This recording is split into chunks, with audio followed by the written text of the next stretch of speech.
Oi pessoal, no vídeo de hoje nós vamos fazer alguns exercícios sobre a dinâmica do movimento. Dando sequência ao vídeo anterior, onde eu falei sobre a introdução da dinâmica, eu expliquei o que é a dinâmica do movimento. E eu falei que a dinâmica do movimento vai tratar das causas do movimento. E aí a gente viu que o que causa o movimento de um corpo, o que vai mudar a direção e o sentido do movimento, ou o que vai colocar um objeto em movimento ou em repouso, vai ser a ação de uma força. E a gente viu que existem vários tipos de força. Então a gente precisa primeiro começar a aprender a identificar essas forças que atuam em cada uma das situações. Então agora a gente vai começar identificando as forças em diferentes situações, tá bom? Primeira situação que a gente vai ver é um corpo em queda no vácuo. No vácuo quer dizer no vazio, tá? Quer dizer num lugar que não tenha nada, que não tenha resistência do ar, que não tem vento, que não tem nada, não tem atrito.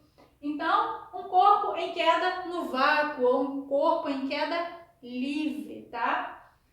Então, eu tenho aqui um corpo caindo. Ele tá, se movendo aqui para baixo, com uma aceleração para baixo. Quando o corpo está em queda no vácuo, a gente tem o seguinte: força-peso atuando aqui, ó. Por quê? Ele está caindo no vazio com uma aceleração da gravidade. Então, essa aceleração aqui a gente chama de aceleração da gravidade. Então, todo corpo que cai no vazio, ele está caindo sob a ação da aceleração da gravidade. E a única força que atua sobre ele, então, é a força-peso. Então, qual força atua sobre um corpo em queda no vácuo? Força-peso. Lembrando que essa força é uma força resultado da ação do campo gravitacional da Terra sobre esse corpo. É uma força que sempre vai estar na vertical, no eixo X, apontando para baixo, tá? Essa força-peso também pode ser chamada de força gravitacional, tá? É a mesma coisa, é a mesma força.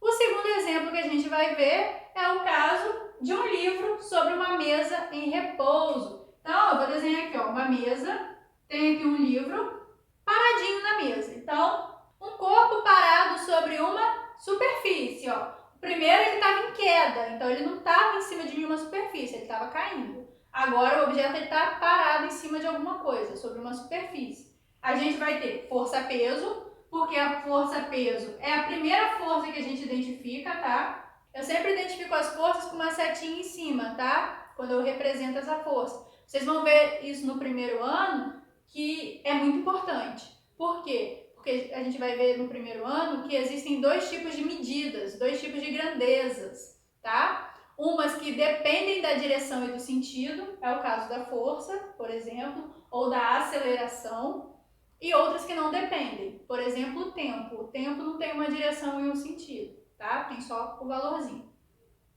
Então, vai ter força-peso para baixo sempre, força devido à ação da gravidade. E, ó, como ele está sobre uma superfície, vai ter força normal, que é a força da superfície segurando o objeto. Então, no caso de um objeto parado sobre alguma superfície, nesse caso um livro parado sobre uma mesa, vai ter força normal, que aponta para cima, nesse caso, e força-peso. Então, nesse segundo exemplo, a gente tem duas forças aí, força normal e força-peso. Exemplo número 3, então, letra C, uma caixa puxada por um fio numa superfície com atrito. Então, agora a gente tem, ó, uma caixa que está numa superfície, com atrito. Sempre que aparecer isso, superfície com atrito, eu já sei que tem força de atrito, tá? A caixa está sendo puxada por um fio, então tem uma corda presa nele aqui, que vai puxar ele. Vamos lá. Primeira força que a gente identifica, força-peso, sempre. Força-peso para baixo. Então, a primeira força que existe aqui nesse caso é a minha força-peso, devido ao campo gravitacional da Terra.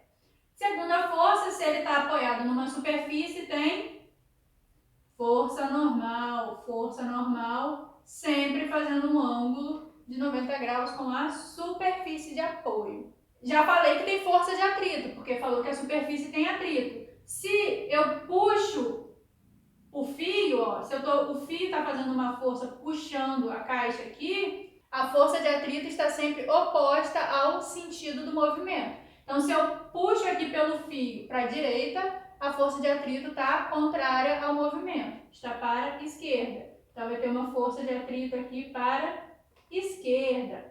E o fio está puxando a caixa, né? Então, se essa força é para a direita, tem uma força de tração, a força exercida por um fio. Então, nesse exemplo aqui, a gente tem 4 forças atuando aí sobre a caixa. Tem força-peso, força normal, força de atrito e força de tração. Então, nesse exemplo, quando tem atrito na superfície, a gente tem aí 4 forças, tá?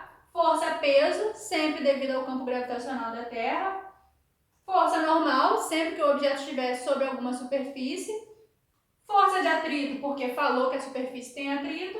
E a força de tração, que é a força que um fio faz sobre um objeto. Então, sempre que tiver um fio ou uma corda, já sabe que tem força de tração. Tá? Então, não é difícil identificar as forças, tem que ficar ligado com a situação que você tem, tá? E o que está sendo descrito, que aí fica fácil de identificar essas forças. Vamos ver agora, então, o último exemplo. Na letra D, um bloco preso a uma mola puxado por uma força F. Então, a gente tem um bloco preso a uma mola, então a gente tem uma mola aqui que está presa num bloco que está sendo puxado por uma força F. Então, tem uma força F puxando esse bloco aqui para baixo. Além dessa força que puxa esse bloco, o que vai acontecer? A gente vai ter força-peso, porque força-peso vai atuar em qualquer situação onde o corpo está próximo ao campo gravitacional da Terra. Então, a força-peso e a força do chão estão no mesmo sentido, nesse caso, se a mola está presa num teto, por exemplo, e o bloco pendurado nela. Quando essa força F puxa o bloco para baixo junto com a força-peso também, a tendência da mola, de qualquer corpo elástico, ao ser esticada, é fazer o quê? Voltar para o seu tamanho original. Essa tendência de voltar para o tamanho original, essa força para voltar para o tamanho original, é justamente a força elástica. Uma mola faz uma força elástica para voltar ao seu tamanho original. Então, um corpo elástico, um corpo que pode ser esticado ou comprimido, vai ter uma força elástica associada a ele. Então, nesse caso aqui, nessa situação, a gente tem 3 forças atuando sobre esse bloco. A gente vai ter força-peso, a força do puxão, então uma força que a gente vai chamar de força F, e a força elástica, a força que a mola faz puxando o bloco. Então, nessas 4 situações que a gente acabou de ver, o que a gente viu? Se um corpo ele cai no vazio, se ele está caindo no vácuo, a única força que vai atuar sobre ele ali, que vai fazer com que ele caia, é essa força do campo gravitacional atraindo ele para baixo, essa força de atração para baixo, que é a força gravitacional ou força-peso.